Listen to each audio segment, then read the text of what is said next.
Большинство людей приходят в йогу через боль. Все, что происходит в теле, влияет на мозг, все, что происходит в мозге, влияет на тело. Какие у вас веселые упражнения, слушайте. Они терпятся. Ну, надо же еще и денег прибавится. Давайте. Да, быстренько. надо же как-то людей заинтересовать. Опущенные, уходящие вниз ребра, диафрагма, которая не умеет двигаться, да, и, соответственно, живот, который вываливается наружу. Точкой бывает история «я больше не хочу, как сейчас, а как дальше, я не знаю». В голове помехи у всех присутствуют, и это нормально. Нормально здоровый человек, у него мысли скачут, и чтобы их остановить, это нужна практика, еще раз практика. Дыхалка сбивается в прямом и переносном смысле. Но еще понимаешь, что не готов сдаваться. Друзья, вы знаете, что этого подкаста могло бы и не быть. Потому что нам очень сложно с моим гостем было совместить графики. Но когда мы наконец-таки это сделали, свои коррективы внесла Москва с пробками, со сменой всяких логистик. Но, тем не менее, люди, которые знают, как работает мозг и тело, совершенно точно знают, как делать поправку на ветер. И поэтому сегодня у меня в гостях потрясающий человек, с которым я очень долго ждала встречи. Это Алексей Брюховецкий, специалист по адаптивной физкультуре и перинатальной йоге.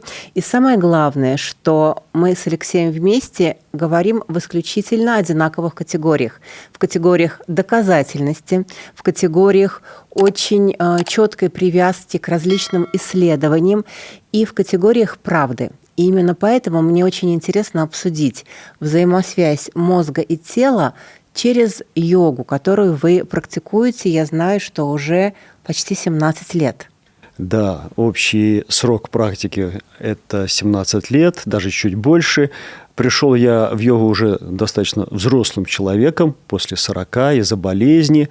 2 года лечился йогой и учился йоге у йогов в Индии. Окончил Санкт-Петербургский институт восточных методов реабилитации. И вот уже 17 лет я делюсь полученными знаниями, опытом, превращая упахавшихся достигаторов в кайфующих от жизни людей. Потрясающе. То есть это то, что нужно сейчас практически всем. И будем говорить про энергию и про кайф с точки зрения биологии, с точки зрения энергии, которая имеет совершенно точные критерии и определения, и с точки зрения очень таких простых, понятных действий и практик. Я, кстати, попрошу вас обязательно что-то такое рассказать, показать, чтобы можно было сразу раз и получить вот такой, да, получить и почувствовать такой буст. А она обязательно, потому что йога – это прежде всего практика, и только потом разговор. Поэтому немного практики будет. Попробую, по крайней мере, заинтересовать наших слушателей и показать, что такое йога. Алексей, вот мне очень интересно, вы сказали, я сначала лечился йогой. Как врачу мне это вот просто очень-очень интересно узнать, как это лечиться йогой. Ну, фактически придется рассказать всю свою жизнь, Анна. Давайте тогда вот с того момента, как вообще случилась история знакомства, а потом вот такого следования. На тот момент времени я был государственным служащим, работал в Белом доме в одном из субъектов федерации. Занимал красивый кабинет с личным водителем и секретарем. И, разумеется, не жалея себя, работал, не покладая рук. Стремился быстрее, выше и сильнее. В какой-то момент сломалось все и сразу. Давление, желудок, вещи взаимосвязанные. Я попал в больницу, и это было несколько раз. И в конечном итоге я понял, что надо что-то менять. Так появилась в моей жизни йога, и так я сделал. Спасибо супруге, она меня поддержала в этом. Мы сделали этот шаг в сторону здоровья, в сторону движения, дыхания и расслабления. Началось все с поездки в Индию, действительно. Это родина йоги, поэтому решили, если уж осваивать тему, то осваивать ее по-настоящему. Первоисточников. Да, по-настоящему и глубоко. А потом учеба в Санкт-Петербургском институте восточных методов реабилитации. Дело в том, что я представляю адаптивную йогу. Я использую техники хатха-йоги, адаптирую их под возможности и потребности обычных нормальных людей. Вот это очень интересный момент, адаптивная йога, потому что наверняка у многих, да и у меня тоже, очень долго было представление, что человек, занимающийся йогой, а уж тем более, который себя называет йогом, это нечто такое не от мира сего, очень такое замедленное, очень такое не вписывающееся вот в этот бурный ритм и ведущий какой-то совершенно закрытый, очень непонятный современному человеку образ жизни. Это один из вариантов. Можно, в принципе, свою жизнь прожить и так, да, изменить ее настолько серьезно. Я лично к этому не готов, потому что я человек, живущий в социуме, у меня семья, у меня дети, у меня внучка, и я не хочу уходить из этого мира только в практику. Я исхожу из того, что не мы свое тело подгоняем под какие-то формы, очень красивые, очень разнообразные, но не всем доступные. А мы находим тот вариант формы, тот вариант асаны, статичного положения, виньясы, динамики, который доступен конкретному человеку. Поэтому я считаю, что йога, я точно знаю, что йогой может заниматься каждый. Важно только захотеть, сделать первый шаг. И вот мне еще очень интересно, как врачу, который очень точно понимает, что мы не слышим свое тело, когда оно у нас не болит, когда у нас тело слаженно работает, мы считаем, что тело – это такси для мозга. Вот оно есть и есть. И вот уж когда совсем прижмет, когда тело начинает через боль сигнализировать мозгу, что со мной что-то не в порядке, вот только тогда человек начинает задумываться, что, наверное, время пришло что-то менять.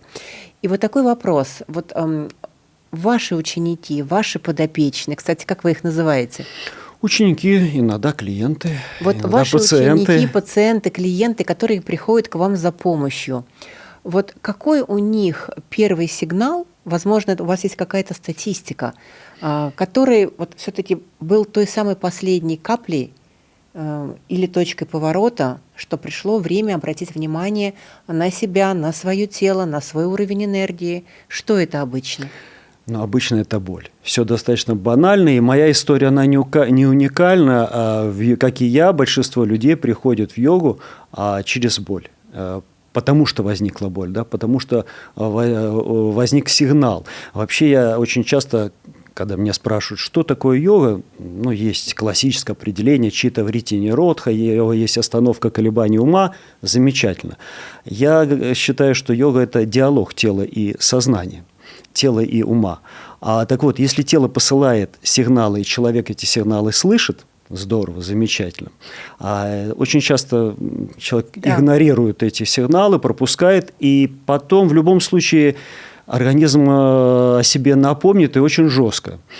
Развитие большинства заболеваний, вы как доктор, вы как профессионал, это знаете, несомненно, лучше меня, но этапы большого пути примерно одинаковые. Это стресс, дистресс, это напряжение, которое возникает в теле, это функциональные изменения, которые возникают сначала в сознании, потом в теле, и потом это все переходит в структурные изменения. И в большинстве случаев все это так.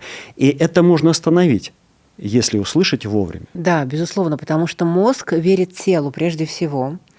Тело, движение эволюционно гораздо более старше, чем, например, речь, или чем наши эмоции, чем наш разум. И все, что происходит в теле, непосредственно оказывает влияние на мозг. Это то, о чем я говорю в своей академии. Все, что происходит в теле, влияет на мозг. Все, что происходит в мозге, влияет на тело. И очень важно синхронизировать два этих процесса.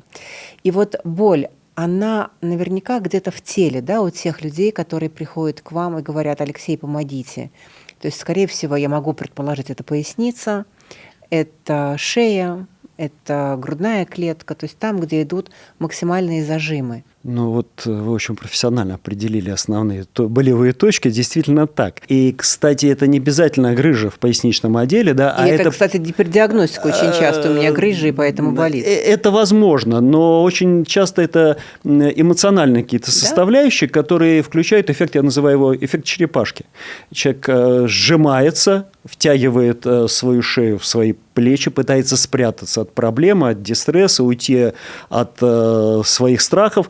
И вторая такая часть тела, которая очень сильно отзывается, это поясница, да, действительно. Чаще всего начинают с этого.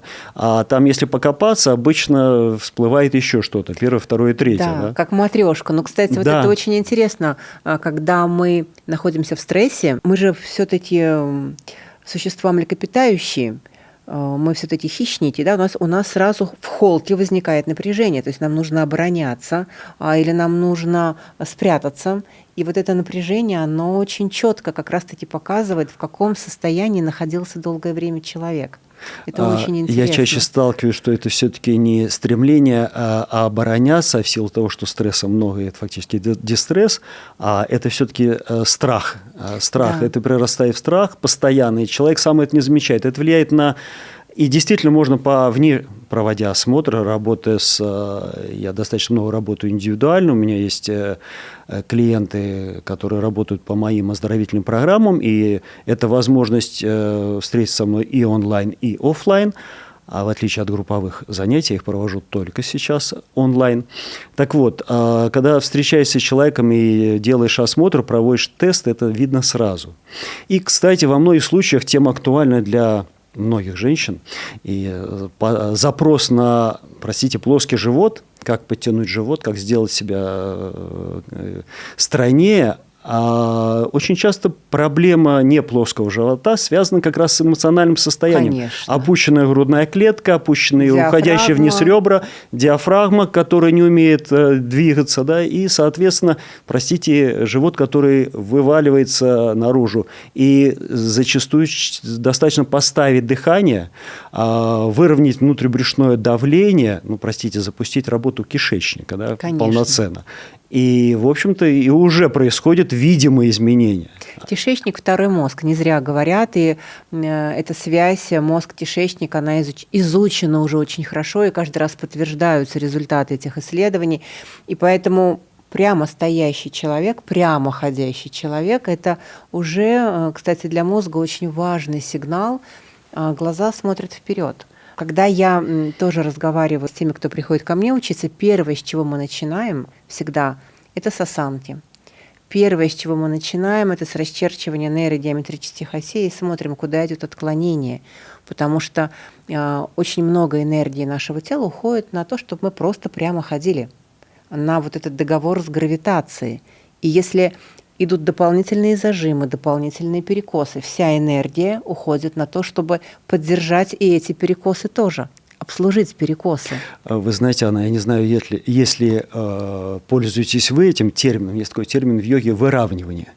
Это нахождение в любом положении. Вот мы сейчас сидим, да, прежде чем мы начали этот эфир, мы нашли оптимальное положение для тела, да. В положении сидя, в положении стоя. Вот это выравнивание и есть нахождение оптимального положения стоп, таза, грудной клетки, головы. То положение, когда человек не надо ему перенапрягаться, когда он может свободно дышать, его грудная клетка не закрыта. И, в принципе, как бы это просто ни звучало, но зачастую выравниванию надо посвящать не одно занятие, чтобы человек понял и включил все это. Да. Вы это знаете как Согласна. профессионал. У нас это называется в Академии нейробалансом. То есть, когда вы находитесь в таком сбалансированном состоянии, и дополнительный буст энергии уже автоматически выделяется вашему неокортексу, то есть той части мозга, которая ведет вас к целям. Все на самом деле не так-то и сложно, если знать системы и алгоритмы. А вот расскажите, пожалуйста, первое, что замечают ваши пациенты, которые к вам приходят, вот когда вы начинаете с ними работать. Вот они пришли с болью, они пришли с зажимами, они пришли в стрессе. И вот самое первое, что у них меняется? Я думаю, настроение. Я думаю, что настроение, и вы знаете, я уже говорил, что мой проект – это в том числе и онлайн-проект, онлайн-клуб, в котором я провожу занятия, причем это самые разнообразные направления. Это йога для беременных, это йога для тех мам, которые только стали мамами, это 2 группы – йога-старт и йога-путь. Так вот, я тем, кто начинает, рекомендую сделать, если у вас нет совсем времени, сделайте хотя бы утреннюю пробуждающую практику, они от 10 до 15 минут, не больше. И сделайте хотя бы одну шавасану в течение дня. И вы почувствуете, что начнутся изменения, и вы пойдете дальше. Сами пойдете, вас не надо будет тянуть. И, в общем-то, это так действительно происходит. И некоторые люди после первой шавасаны делятся своими восторженными впечатлениями. И после первой утренней практики замечают, что действительно жизнь есть, она бывает солнечной, независимо от погоды, и она наполнена движением, дыханием и расслаблением. Поэтому, прежде всего, меняется настроение. А давайте объясним тем, кто не знает, что такое шавасана, что это такое. Потому что мы говорим с вами уже в профессиональных терминах. Да, для нас-то это алфавит и азбука, но, возможно, кто-то не знает. Шавасана – это практика расслабления тела, дыхания и сознания. Достаточно, она простая, доступная, и она полезная. Это 25-й час в сутках, я так называю. И начиная занятия, прежде всего, я понимаю, что сейчас адепты йоги могут возмутиться и не согласиться со мной, но не торопитесь возмущаться, уважаемые адепты. Адепты, лучше пишите в комментариях, с чем вы не согласны, мы обязательно ответим, обсудим и всегда вступим в конструктивный диалог. Если человек способен расслабиться, это та точка отсчета, с которой, собственно, и надо начинать. Да? Если человек способен остановиться, значит, он способен сделать шаг, он, значит, способен сделать вдох и выдох. Поэтому я, в общем-то, начинаю не в плане методологии, не с точки зрения конкретной практики, они начинаются по-разному. Но если человек пришел ко мне надолго, я начинаю с шавасаны. И занятия групповые также начинаются с практики расслабления. И их много, они разные, но смысл один и тот же. За 10-15 минут выключить суету, расслабиться. И важный момент. Важно не только при занятиях йогой, но и при любой другой физической активности. Выполняя движение, дыхание, расслабляясь, мы запускаем определенные процессы в своем организме, связанные с нервной системой, связанные с гормональной системой. Так вот, если с нервной системой все это происходит достаточно быстро, это электрические импульсы, которые идут по телу, с гормональной все происходит несколько иначе. Это гормоны, которые вырабатываются, они идут к органам мишени, все это происходит через кровеносную систему, и это происходит не на раз. И человек, который позанимался, где бы он ни занимался и чем бы он ни занимался, ему важно сделать эту паузу после практики, после занятия, 10-15 минут просто остановиться, чтобы гормоны дошли до органов мишени, чтобы случилось то, ради чего все это было. Это, знаете, Анна, как чай хороший. Можно приобрести самый прекрасный чай, залить его кипятком и выпить сразу. И, наверное, ничего... раскроется аромат. И ничего нет, да? Да. Можно дать возможность ему настояться. Вот шавасана – это фактически возможность запустить, довести до конца, заварить все то, что ради делали чего в течение... были все эти действия, как интересно. То есть такой эффект плато, когда вроде бы ничего не происходит, но на самом деле происходит как раз-таки очень важное. И хотите, я вам расскажу, почему поднимается настроение так быстро, когда... То есть это самый первый такой вот момент, на который ваши люди обращают внимание. Потому что когда мы снимаем зажимы, когда мы снимаем напряжение мышечное, сухожильное и так далее, есть очень такие интересные научные исследования, которые говорят, что в результате этого повышается уровень серотонина. То есть чем у нас более высокий уровень зажатости, тем у нас более низкий уровень серотонина, более плохое настроение и, соответственно, все вокруг в мрачных тонах. И вот этот эффект обратной биологической связи, он сравним с эффектом антидепрессантов. То есть чем больше мы убираем зажимы, растягиваем мышцы, делаем это мягко, делаем это комфортно для себя, тем больше вероятность, что наше настроение начнет подниматься. И, кстати, сон наверняка у ваших тоже улучшаться начинает. Ночной сон, несомненно.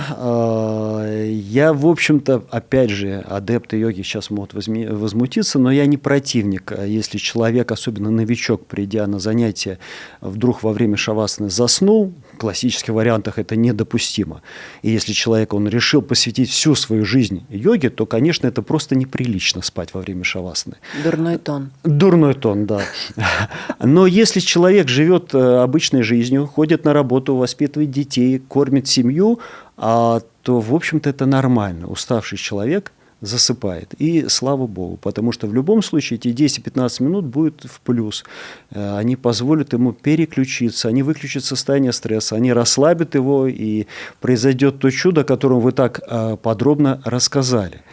Поэтому расслабляемся, еще раз расслабляемся. И вот это ведь про то, смотрите, что нету какого-то общего подхода к человеку.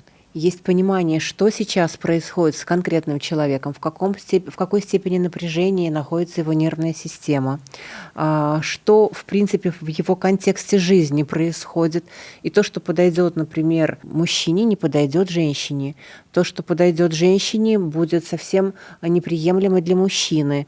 И вот это про то, что без проводника ведь очень сложно. Я даже, может быть, глубже пошел, и вы, как профессионал, меня даже и поймете, и глубже это сможете, и сможете это объяснить.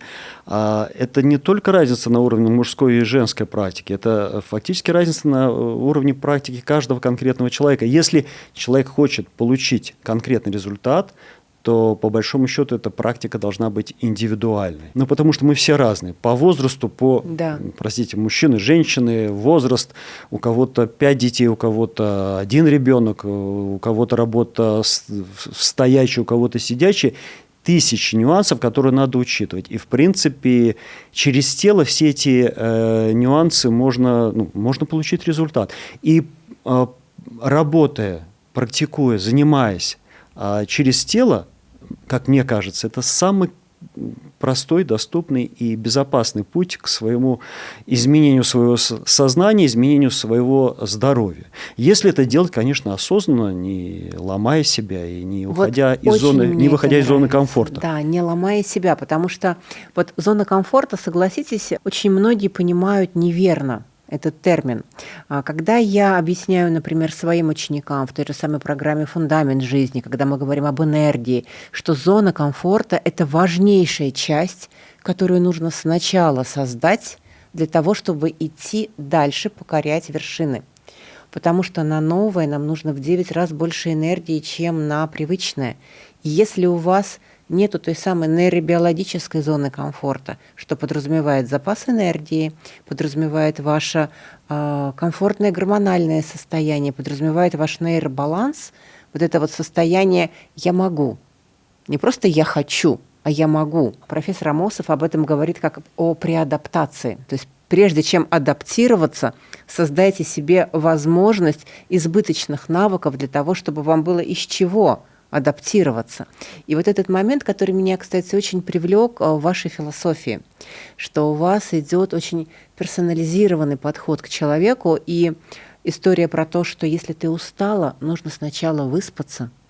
Если мои ученики знают, я говорю, если у тебя нет денег, иди спать. Хорошее начало. Потому что твой мозг ничего не придумает, ничего не сгенерирует, у него будет туннельное мышление, если ты элементарно уставшая, поскольку сон – это важнейшая часть нашей такой энергетически грамотной, правильной формы, нашего состояния самости, нашей жизнестойкости. И вот еще у меня такой возник вопрос. Многие считают, что для того, чтобы заниматься йогой, нужно очень много времени, нужна какая-то специфическая и, скорее всего, дорогая униформа, правильная, обязательно правильная.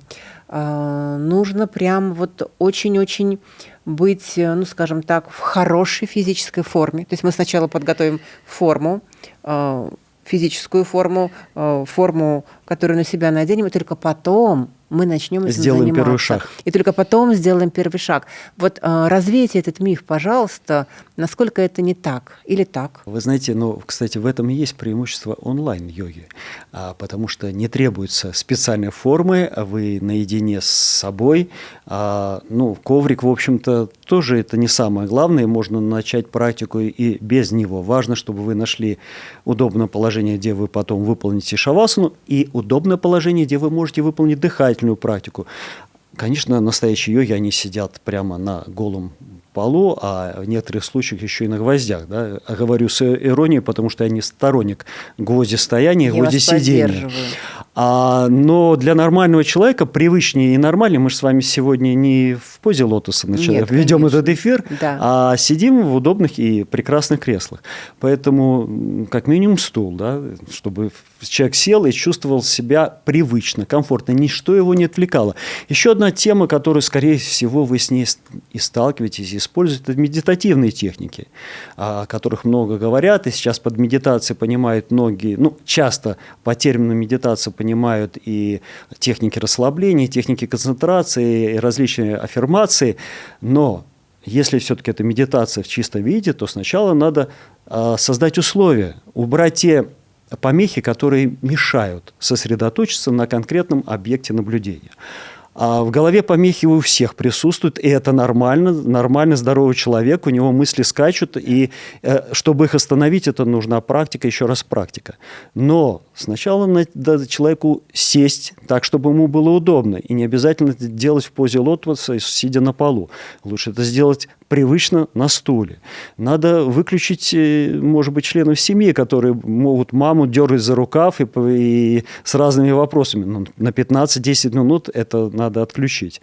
Поэтому вот исходить из того, что есть, исходить из своих возможностей, это, наверное, единственный вариант сделать все это мягко, с пользой и сделать так, чтобы захотелось вернуться снова и снова на коврик. Чтобы был результат, который позволит нашему любимому дофамину сказать: послушай, возвращайся туда и сделай то, что принесло тебе пользу.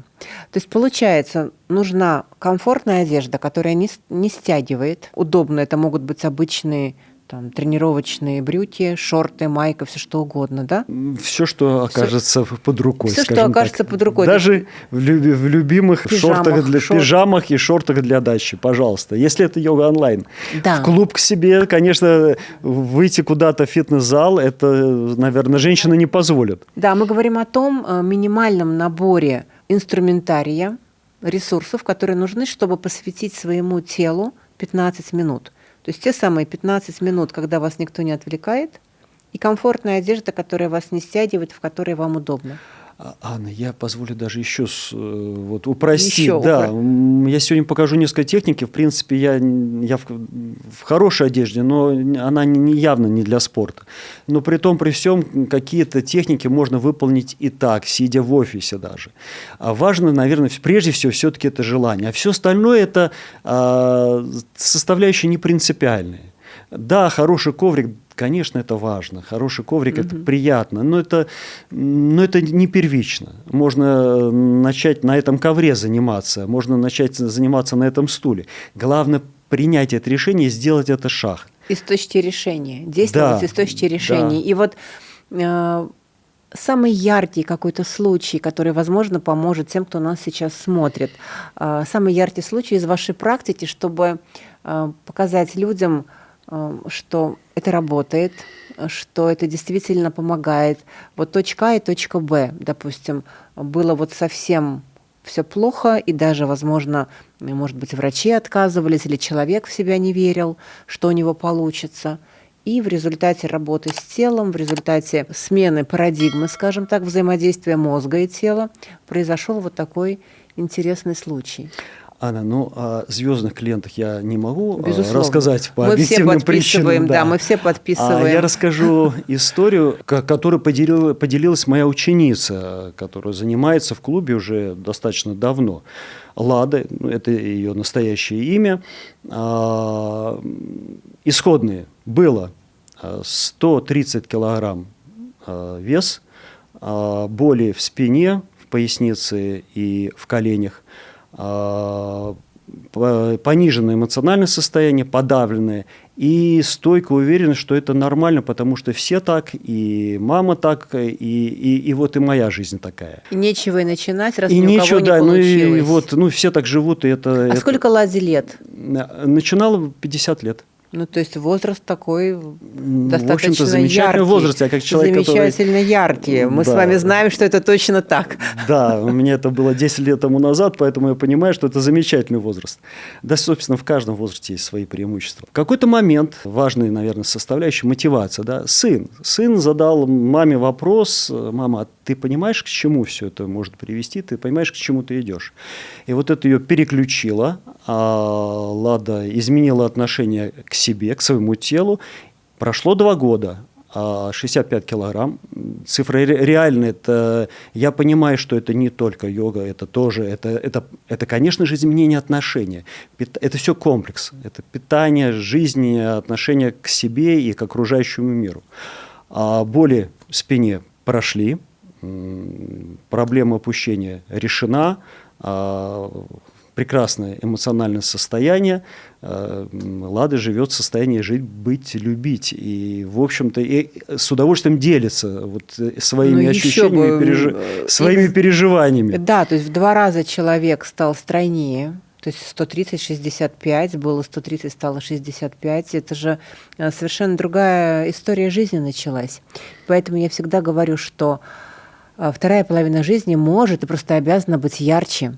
И сейчас это все возможно сделать. Как вы описываете жизненную энергию? Вот что такое жизненная энергия? Хороший вопрос. Ну, собственно, как все вопросы.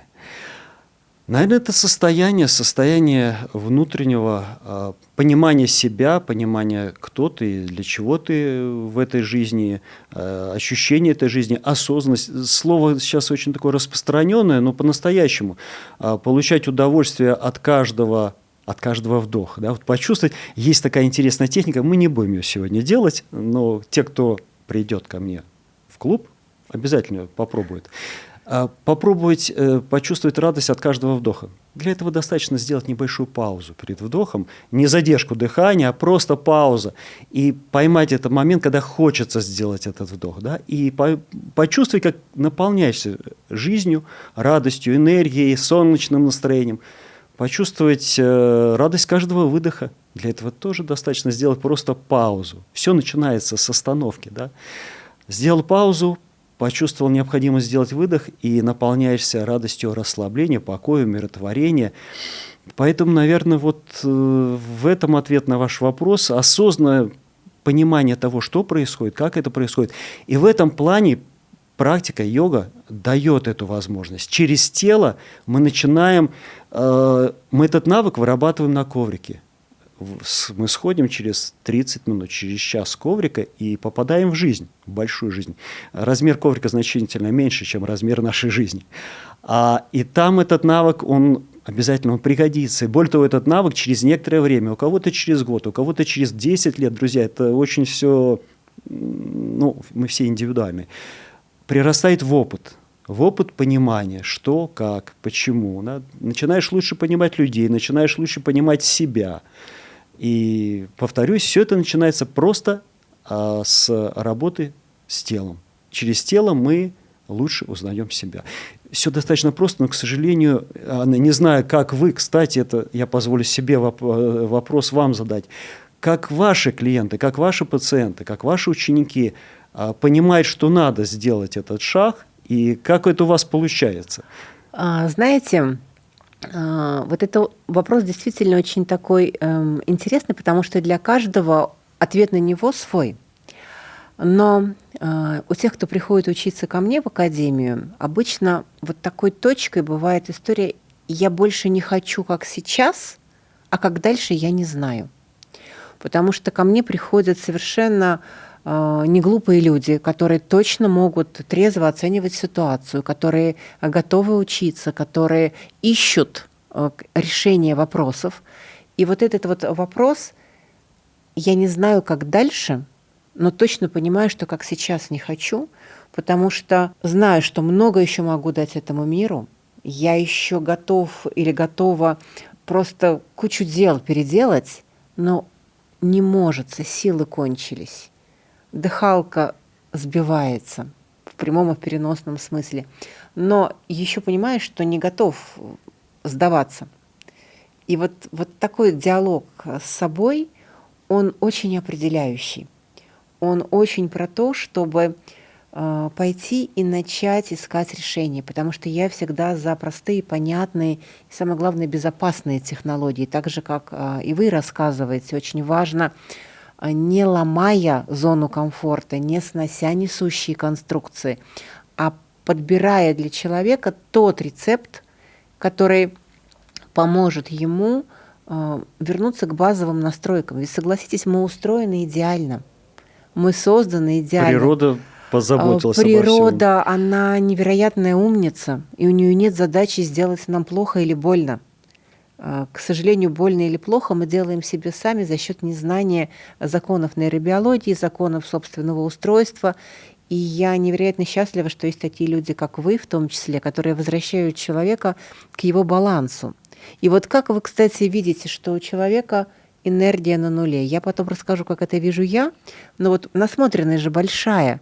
Когда мы даже слушаем человека, даже когда читаем его сообщения, мы понимаем, что поломалось. Ну, наверное, это разные точки, которые, или разные моменты, которые позволяют сделать этот вывод. Есть техники, ну, если так, чтобы это было не голословно, и так, чтобы это можно было пощупать. Есть техники йоги, которые позволяют, простите, дыхание, работа с дыханием. Способен человек дышать или не способен? Умеет ли он это делать? Сразу хочу сказать нашим слушателям, друзья, не пытайтесь дышать правильно, дышите так, как вам дышится, не вмешивайтесь сознательно в работу своего дыхательного центра. Но тренируйте свой дыхательный центр, тренируйте свое тело, свои легкие, выполняя специальные упражнения, да, в рамках комфорта. Это тоже очень важно. Различные техники через движение, через положение. Вы начинали с этого, как человек стоит, и понятно его состояние, в принципе.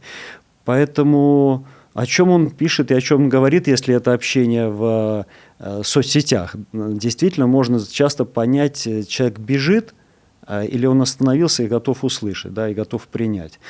Поэтому, какого-то, наверное, уникального или единственного, универсального, да, наверное, я не открою такого вот секрета или такого способа. В любом случае, это каждый раз какое-то комплексное восприятие человека, и через общение с ним, через его проявление понимаешь, вот, в каком он состоянии, к чему он, что он имеет, и вообще-то к чему он должен был, к чему он может прийти. Да. И вот раз уж мы говорим о том, что, работая с телом, мы запускаем другую работу нейромедиаторной и гормональной системы, а, естественно, по-другому начинает работать мозг, потому что мозг и тело – это слаженная единая система Brain-Body Connection, моя философия. Естественно, раз тело позволяет мозгу быть на более высоком уровне активности, начинают случаться другие совершенно результаты в жизни. Человек становится более продуктивным, более внимательным, более креативным, более живым во всех смыслах. То есть вот хочется ей жизнь полной ложкой.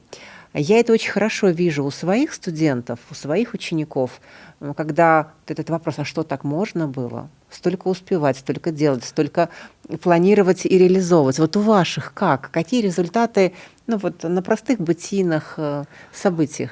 Анна, та информация, которая мне известна, да, то, что я не буду скрывать, в основном участницы клуба – это женщины. Ну, естественно, они первые идут в изменения, потому что… Ну, да, наверное, женщины, во-первых, лучше это понимают, во-вторых, женское здоровье в силу объективных причин, тема такая, женщины вынуждены больше заботиться о своем здоровье, потому что они должны заботиться не только о своем здоровье, но еще и о нас, о мужчинах, о детях, о внуках и о правнуках. А поэтому в основном в клубе у меня занимаются женщины. И мои индивидуальные программы в основном я пишу для женщин. Как самое, наверное, такое интересное проявление – это материнство. То есть у меня есть индивидуальные, есть мои клиенты, которые приходили с запросом на подготовку к беременности, и, соответственно, через практику это случалось, и поверьте мне, что это не какие-то там сказочные или волшебные техники, это просто техники, которые успокаивают человека, да, которые возвращают ее в нормальный ритм жизни, и случается то, что должно случиться. Понятно, что есть структурные изменения, бывают болезни, которые не позволяют это сделать, и здесь йога не поможет, но она может помочь, по крайней мере, улучшить эмоциональное состояние. Да? Но в большинстве случаев, слава богу, это функциональные проблемы. Женщина хочет стать успешной в работе, в бизнесе, в семье для мужа. Нужно все и сразу. еще она хочет стать матерью. Что-то первично, что-то важнее. Да? И если это в данный момент важно это материнство, то значит к этому надо готовиться, соответственно, какие-то успокаивая себя в бизнесе, в отношениях Господи, с мужем. хоть кто-то это сказал, потому что когда все и сразу, и я себя чувствую иногда, вот бывает такое один в поле воина, когда ты говоришь, мои дорогие, но невозможно, чтобы все и сразу. Да, все сферы важны, и семья, и здоровье, и карьерный рост, но всегда какая-то одна в приоритете. И очень важно этот приоритет, поговорив с собой честно, определить. Объективно. Объективно. Анна, сейчас поделюсь не единственным случаем, но очень часто бывает следующее. Приходит ученик, который говорит о том, что я хотела бы подготовиться к материнству, есть и желание, пишется программа, мы начинаем работать, проходит неделя-две, и оказывается, что есть еще один важный вопрос – плоский живот.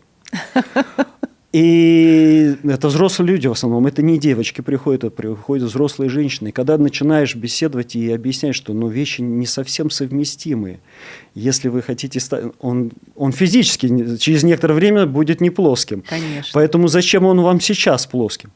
И еще один важный момент, наверное, Анна, я позволю о нем тоже сказать. Дело в том, что действительно целеполагание, определение, каковы цели. Если человек хочет стать олимпийцем, если хочет достичь каких-то неимоверных высот и спортивных достижений, конечно, это не ко мне. Адаптивная йога – это не про это.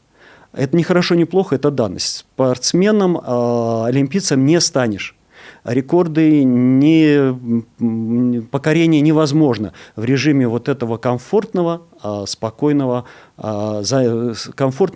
занятий. Но если цель все-таки здоровье, качество жизни, то это единственный правильный вариант. Не пытайтесь уйти в какие-то немыслимые рекорды, не пытайтесь поднять какие-то, в прямом смысле, немыслимые веса, потому что это не физиологично, это зачастую вредно для здоровья. Женщины, имейте в виду, тазовое дно, берегите его с молоду. И всегда это стресс. То есть занятия в режиме сверхнагрузок – это всегда стресс. Человек приходит в состоянии дистресса, пришел в зал, или, не знаю, на какие-то занятия, пусть даже онлайн, и начинает еще больше, быстрее, фигачить. выше и сильнее. Да. И это дает совершенно обратный результат. Лучше не становится. Это происходит срыв всех адаптационных механизмов, абсолютно. И вот этот момент, когда мы говорим идти медленно, даже не так немедленно, идти в своем темпе, найти свой темп, свой ритм и идти в нем. Именно поэтому так важно понимать и тип своей нервной системы, как ты устроена, и что там у тебя с нейромедиаторным профилем. То есть какая ты для того, чтобы не навредить, прежде всего не навредить. И мне очень нравится, как чемпион мира по дайвингу Алексей Молчанов говорит, если вы хотите научиться нырять глубоко, научитесь хотя бы для начала дыхание правильно задерживать. То есть нет смысла нырять вот в такие большие глубины, да, ставить огромные цели, если у тебя еще элементарно не получается малого сделать. Поэтому мало – это неплохо, это хорошо, это безопасно, это про тебя, это в твоем ритме. Сделать то, что доступно тебе, да, в зоне комфорта. Мы сегодня говорили о расслаблении и пропустили, не то что пропустили, просто тема такая объемная, дыхание. Да, действительно, через дыхание это, наверное, одна из немногих функций организма, которая управляется нашим сознанием. Их две. Их две функции. То есть мы можем управлять мышцами, но дыхание относится туда же, потому что это диафрагма, и мы можем управлять мыслями. Мои дорогие, мы можем управлять всего двумя вещами: мыслями и работой поперечно-полосатой мускулатуры. Дыхание туда относится, потому как составляющая, как составляющая часть. И все. И вот на это нужно делать фокус. Мысли, дыхание и понимание, что происходит с твоим телом. Но и этого достаточно. И этого уже много, потому что через дихание мы можем поднять свое настроение, включить симпатику и проснуться. Да, мы можем успокоить себя и уйти в состояние сна. Да? Для этого достаточно сделать акцент на выдох, включить парасимпатику, и все случится само по себе. Глубокое дыхание, брюшное, симпатика, парасимпатика. Но помимо этого, ведь когда мы опять-таки возвращаемся, и мы об этом начинали говорить, уровень энергии, да? То есть энергия в той категории, в которой мы о ней с вами говорим, это не какая-то метафорическая или непонятная эзотерическая история, это работа митохондрий, это работа нейромедиаторов, это уровень активации всех гормональных и нейромедиаторных систем в целом.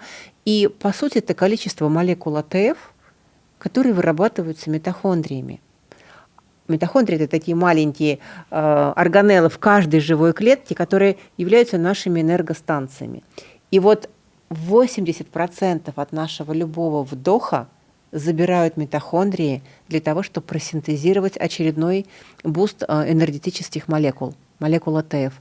И если мы дышим поверхностно, сбито, неправильно с точки зрения знания себя и своего устройства, конечно, ждать высокого уровня энергии точно не приходится. Поэтому дыхание – это неимоверная история. Ну, не зря в йоге есть отдельный раздел, это пранаяма, это дыхательные упражнения, это специальные техники пранавияма, подготовительные, скажем так. И по большому счету то, чем занимается большинство людей, это все-таки пранавияма, это подготовительные упражнения, которые позволяют кому-то, может быть, впоследствии перейти к пранаяме.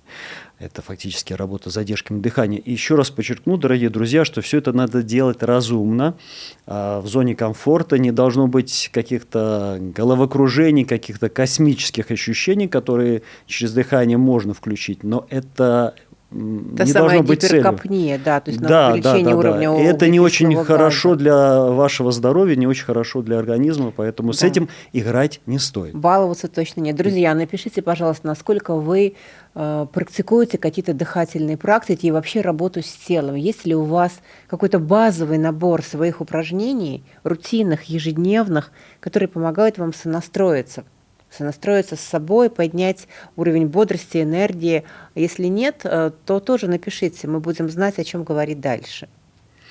Но я думаю, что все наши слушатели с дыханием работают, потому что речь... Все вздыхают. Речь – это производное дыхание, смех – это производное от дыхания, и пение – это тоже производное дыхание. И плач – производное дыхание. И плач, да. Поэтому, в принципе, без него никак и никуда, но действительно есть специальные упражнения, которые позволяют все это включить по-новому и почувствовать себя лучше. Да. Алексей, вы обещали показать какую-то практику, которую можно применять вот прямо в офисе. Вот представим классическую такую картину современного человека. Неважно, это мужчина или женщина, у меня тоже больше женщин, которые меня смотрят. Вот офис, середина дня, куча совещаний, или же муж, дети, дома очень много нагрузки. Я чувствую, что вот еще чуть-чуть, и я взорвусь. Или же еще чуть-чуть, и все, и я просто лягу, как амеба, и у меня уже сил нету. Вот я как выжатый лимон в середине дня. То есть вот состояние не в себе, состояние ноль энергии, в то же время все бесит. Вот как быстро... Практик много, и если говорить о практиках, которые можно использовать в кругу коллег, в кругу семьи, на совещании или за столом семейным, наверное, я бы порекомендовал упражнения на мышцы тазового дна, но мы их сегодня делать не будем, друзья. Если вам будет интересно, вы придете ко мне в клуб и узнаете, что это за упражнения. А сегодня все-таки дыхательные упражнения, которые, конечно, наверное, на совещании будет не совсем удобно делать. Ну, пусть после совещания. Ну, после совещания и до совещания будет очень даже хорошо. Я предложу две техники. Коротенькие, Анна, вы можете попробовать вместе со мной, потому что они доступны для выполнения. Первое это будет сито. Я сначала расскажу, потом конечно, покажу. Я же как пионерка сразу приготовилась. Это хорошо, что вы готовы. Итак, первое это будет сито или пранаяма. Дыхание, охлаждающее дыхание. Фактически это кондиционер, который всегда у нас под рукой. И актуально, особенно сейчас, в преддверии вот вы мне писали, уже жарко. Вдох-выдох, как пока я в пробке сюда ехала, вдох-выдох. Ну, я сито или пранаяма приберег, чтобы показать его сейчас вам. Летом это актуально. И, кроме этого, данный вид дыхания обладает ярко выраженным парасимпатическим, успокаивающим эффектом. В чем смысл? Мы делаем вдох через сложной трубочкой язык, а выдох через нос. Я сейчас покажу. Сразу хочу сказать, что не у всех в силу анатомических особенностей язык свернется в трубочку. Не повод расстраиваться. Я же специалист по адаптивной физической культуре, поэтому я предлагаю вам второй вариант. Вы просто высовываете кончик языка между верхним и нижним рядом зубов. И делаете вдох через вот эту щель, которая верхний ряд зубов язык образует. В принципе, все достаточно просто.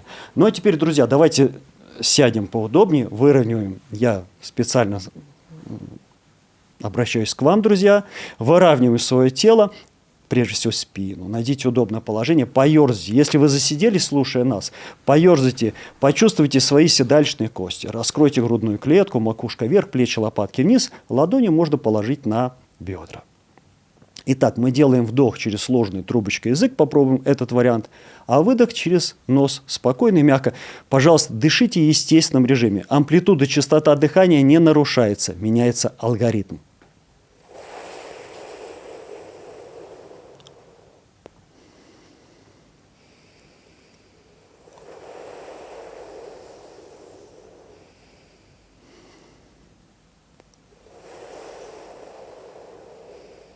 Сделаем 3-4 цикла дыхания. Скорее всего, ощущение холодка вы уже почувствовали. Да, но у меня язык в трубочку анатомически не сворачивается. Это был мой секрет. Это нормально. Это нормально.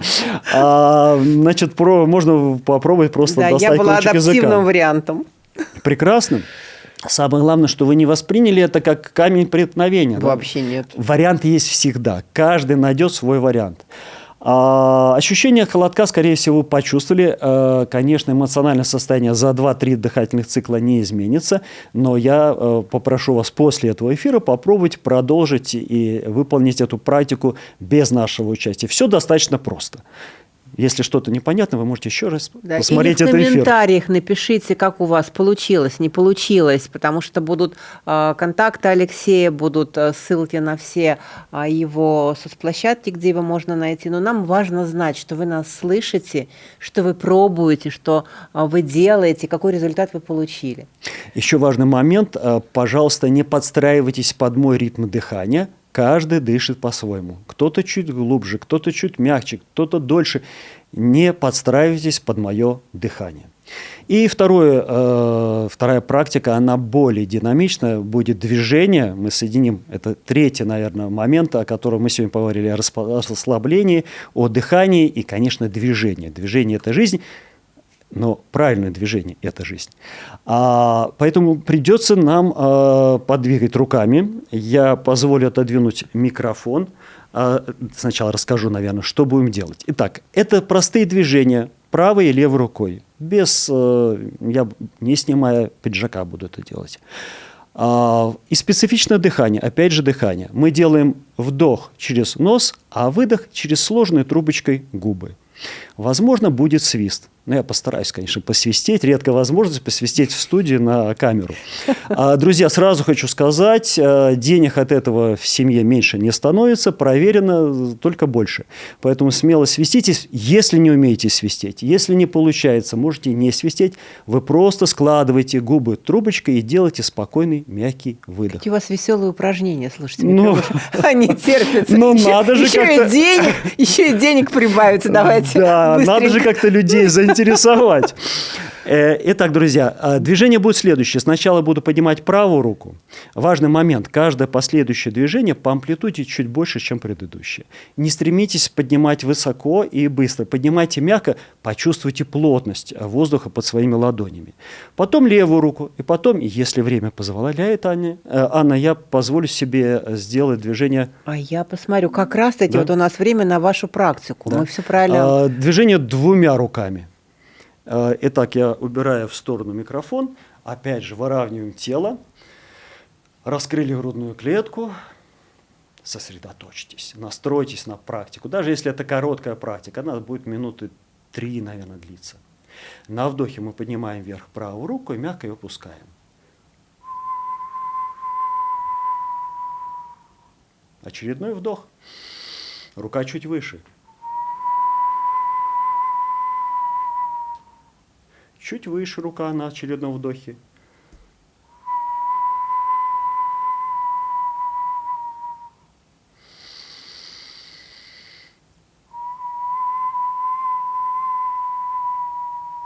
Внимание переводим на левую руку.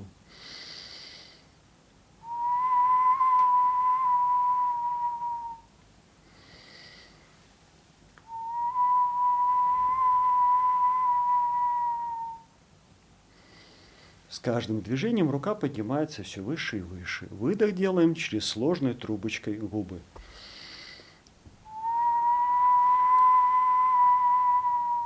И две руки.